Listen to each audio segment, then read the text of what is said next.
I got a text from Kelly. I think it's safe to say we've become lifelong friends by now. Kelly told me she'd started decluttering her closet because so many of her clothes are too small. It's time for a proper fitness plan, she added. I suggested she try going carnivore. I am curious to learn more, especially whether it helps with weight loss. I definitely need more protein in my diet and need to cut more carbs, she replied. But then came a clincher. I love my bread, though. Kelly's originally from Europe, like me. We grew up with bread. It's tradition, and traditions are hard to break. I'll address some of the issues she raised in this episode, and perhaps continue in the upcoming ones. Before I start, though, I'll mention that Kelly isn't my friend's real name. So if you aren't a public figure who discusses things like this on social media, but instead ask me via email or text, I won't reveal your name either. This is the podcast Il Zebra's Transformations. I am the Il Zebra. The main purpose of this podcast is to continue journaling so that I keep healing. This is not a diary, meaning that my records won't necessarily reflect events in their chronological order, nor do I promise that the details will be accurate. If listening to my processing of traumas helps someone else along the way, I'll take it as having accomplished something for the higher good of all concerned. But now, without further ado, let's start. A short answer to Kelly's question is yes. The carnivore diet usually helps people lose weight, provided that you have excess weight. But the question, even seemingly simple, is loaded. It's not only about the size of the pants. It's about the desire to look good and why we have it. It's about health and the ability to adjust and transform, to maintain optimal health as we go through various phases of our lives.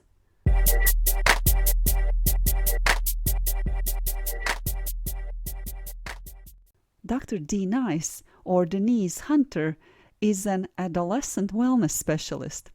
I met Denise about 5 years ago in one of my clubs for public speakers. Since then I followed her on social media, so I see what's going on in her life, even though since I moved we don't meet in person anymore. I noticed that she participated in a pageant contest in 2024 and then returned to it in 2025 hoping to win. When she didn't, she seemed to blame her excess body weight. This is what she said in her Instagram post. I was just having a hard time. I'm fat. I know you're like, no, you're not, girl. No, you're not. Well, I am. I need to lose some weight. And I was just feeling super, super fat, super, super defeated. I'm just menopausal. The metabolism is crazy. And every day this week was more just like a balanced day. There was no weight loss happening. It takes so much for me to get into a calorie deficit. I was frustrated. How you live a happy life is how you deal with the hard things of life. And what I'm saying may not sound like a big deal, but it's a big deal. It's a big deal to me, and it's one of the hard things of life. And the steps I always do when this happen is one, I recognize the reality. Honestly, the reality is I'm healthy, I'm strong, I work out every day. The second part is make a positive move. I decided that, you know what, I just need to be consistent, to do the work every single day, to get up, get on my rebounder, to go to the gym and lift weights and let the results speak for themselves and try to pull back on the things I eat every day. Because quite honestly, as an old woman, like it or not, my body does not need as many calories to function. And I really need to pull back on the amount of calories and the type of calories I take in every day, whether they be healthy or not.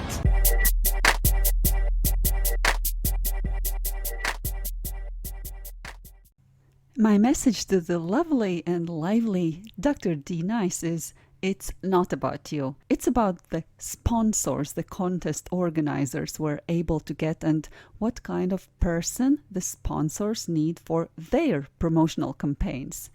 They wanted a different type. There are fabulous opportunities for a woman like you elsewhere.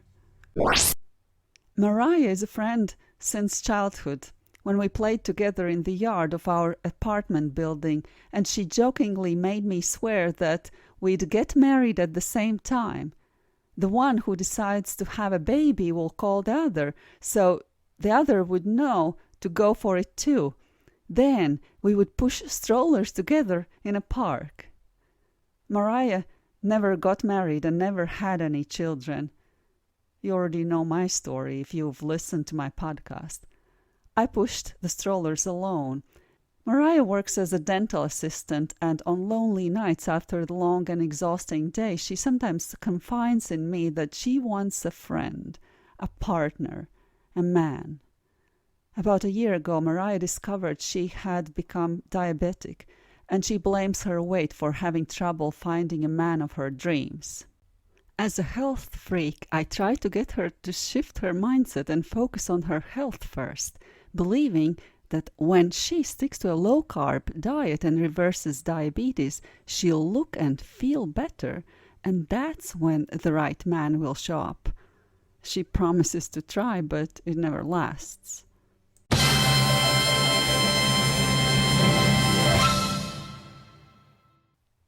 I started talking about carnivore in episode 12. I shared the basic principles and had a question from a male friend. Today I'm focusing on questions asked by my female friends. Even though both women and men have concerns regarding their weight, there are differences in how men and women accumulate weight, how men from different ethnic backgrounds accumulate weight differently, and how women at different stages of their lives accumulate weight differently. We each also have different gene combinations, so every individual is different. I can only share my experience and why I made certain decisions. I can point you to resources, but I will leave it up to you to make your decisions. What's common to all these women I mentioned is not only their weight concerns and their willingness to look good in their skin and in their clothes, but also that they are about to go through or have recently gone through menopause. The problem is that women after menopause are more prone to accumulate visceral fat than women of fertile age. Men do too. Women of fertile age tend to accumulate more fat on their hips and booties, since their bodies expect them to become pregnant, and fat in their bellies wouldn't provide enough space for a fetus. The weight that you want to lose, regardless of age and gender, is the visceral fat, an excess fluid due to swelling. But let's focus on the accumulation of fat first. There's white fat and brown fat. You never have to worry about having too much brown fat.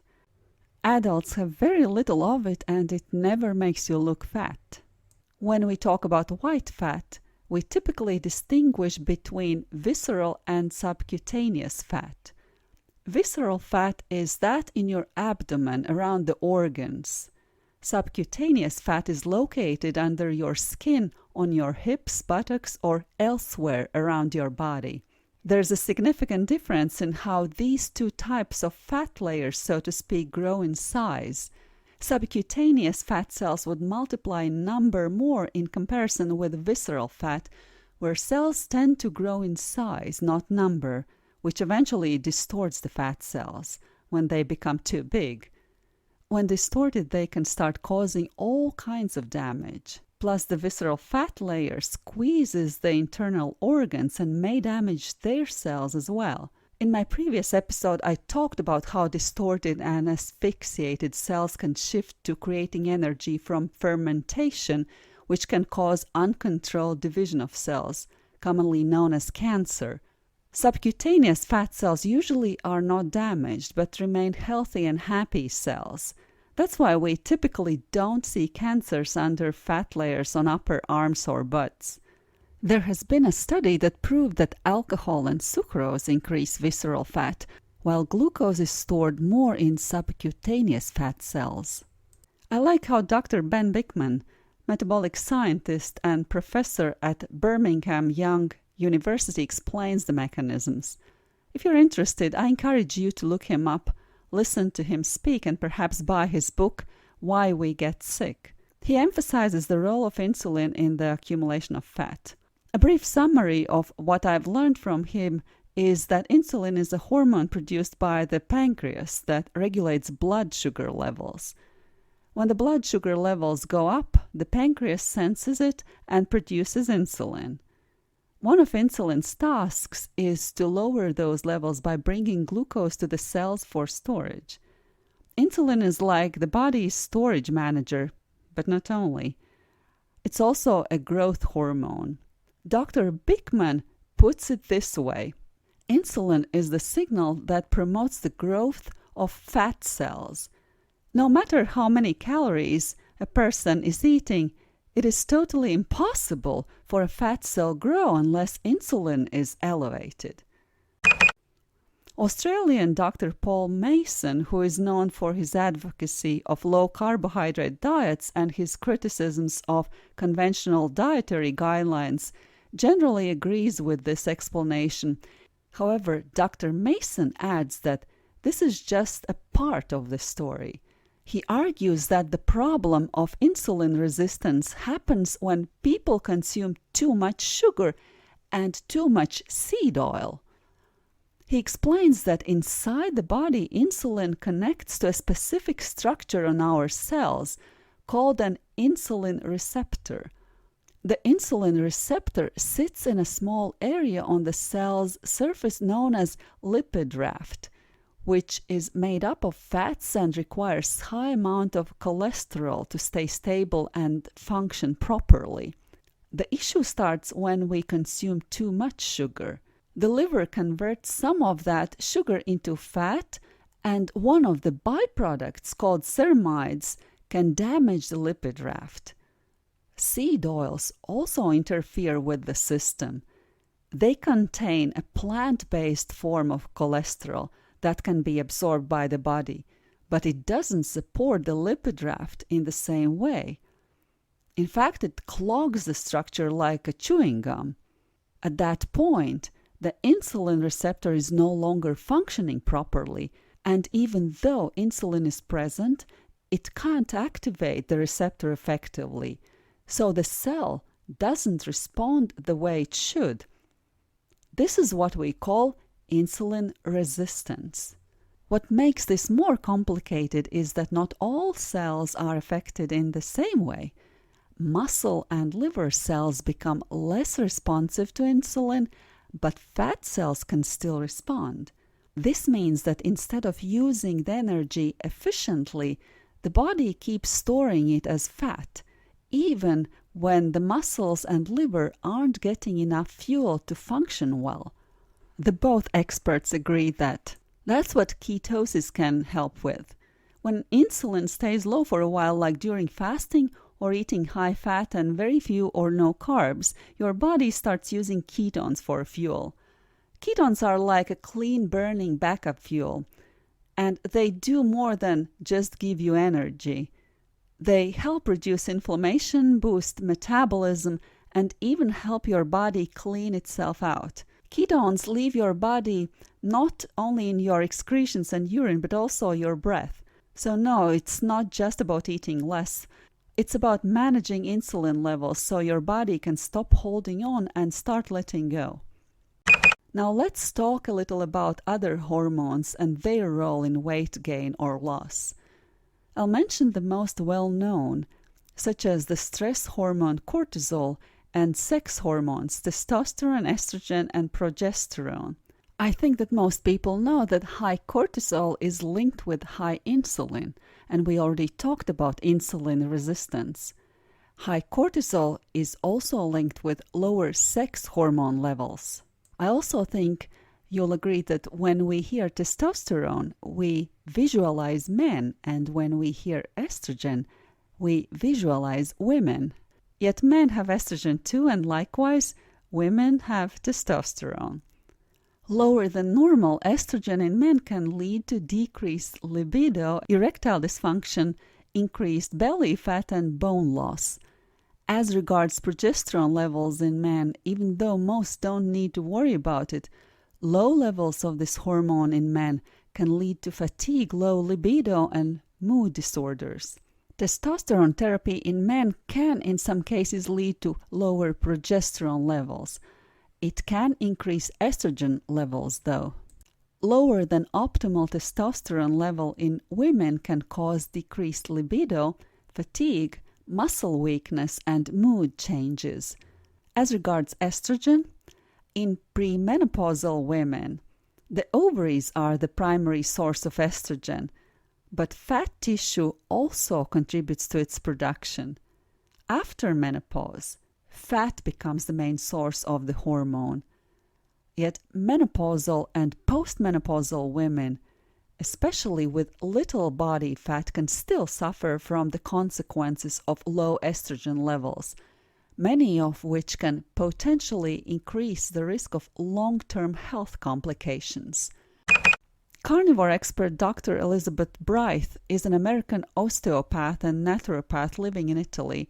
She has been eating a high-fat carnivore diet and has been using it as a treatment modality since 2016. Dr. Bright says that a woman with well-balanced hormones should not experience any of those menopausal symptoms. I believe her. I do believe her, and that it works for some patients, but knowing to what extent my body was depleted, I thought I first needed a different kind of support, in addition to a carnivore diet, to effectively change the trajectory for good. I learned about how menopause causes physiological reconstruction of the brain due to the loss of estrogen. I learned that there are receptors in the brain that estrogen interacts with before menopause, and when menopause hits, as estrogen doesn't show up, these receptors start to shut down. If a woman gets estrogen in the form of a pill or a patch, her receptors in the brain will keep functioning well, and other systems will be maintained too. I've also listened to numerous other doctors who advocate for hormonal replacement therapy, which ideally needs to be started before menopause for it to be effective and not harmful. Therefore, I decided to start the hormonal replacement therapy before that optimal window closes down for me and the changes become irreversible. I figured with a healthy brain, I'll be able to think clearly and decide how to manage other symptoms I'll eventually have as I live and age. It didn't take long for me to start feeling much better. With sex hormones returning to my body, I noticed that my stress level went down. I know that I only started to sleep better when I started the carnivore diet. Yet not everything is perfect. Now and then I still notice some swelling in my left ankle that I once sprained, and I wonder if that's a side effect of HRT. I understand that there are claims high-fat carnivore diet should provide all nutrients for women my age to feel well, and that people lose liquid on it. So on one hand, I'm tempted to try to get off the HRT, but I'm scared too to lose the benefits of living like a normal person. I'm sharing this though because I don't want to mislead my listeners by saying that I only thank the carnivore diet for recovering. There's a lot more.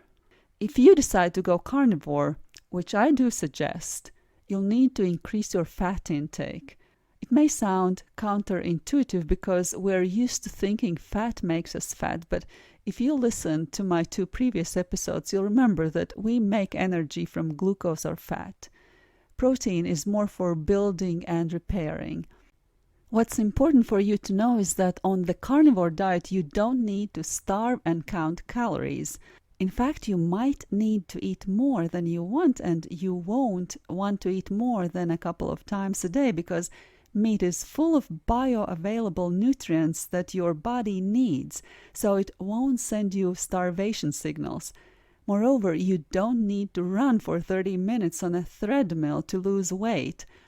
If you are a premenopausal or menopausal woman or prone to high cortisol and inflammation, avoid overexerting your body because that increases cortisol level, which is linked to insulin resistance and inflammation. I take walks to be outside and contribute to my circadian rhythm, and while I do little sprints that each last only seconds.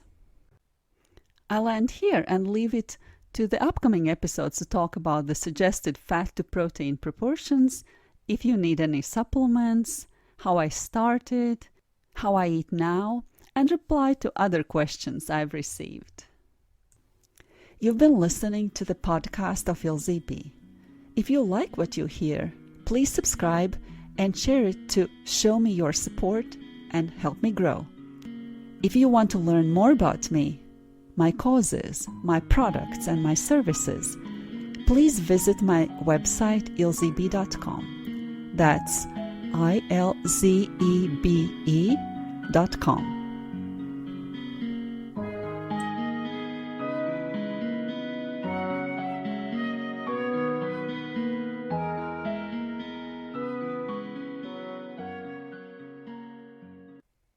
Disclaimers.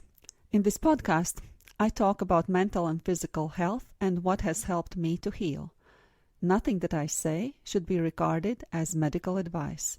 If you have any medical condition, consult your doctor. Also, I'm an artist and storyteller. I'm sharing my stories because that's what artistic people do. Take it as fiction and as a form of my art.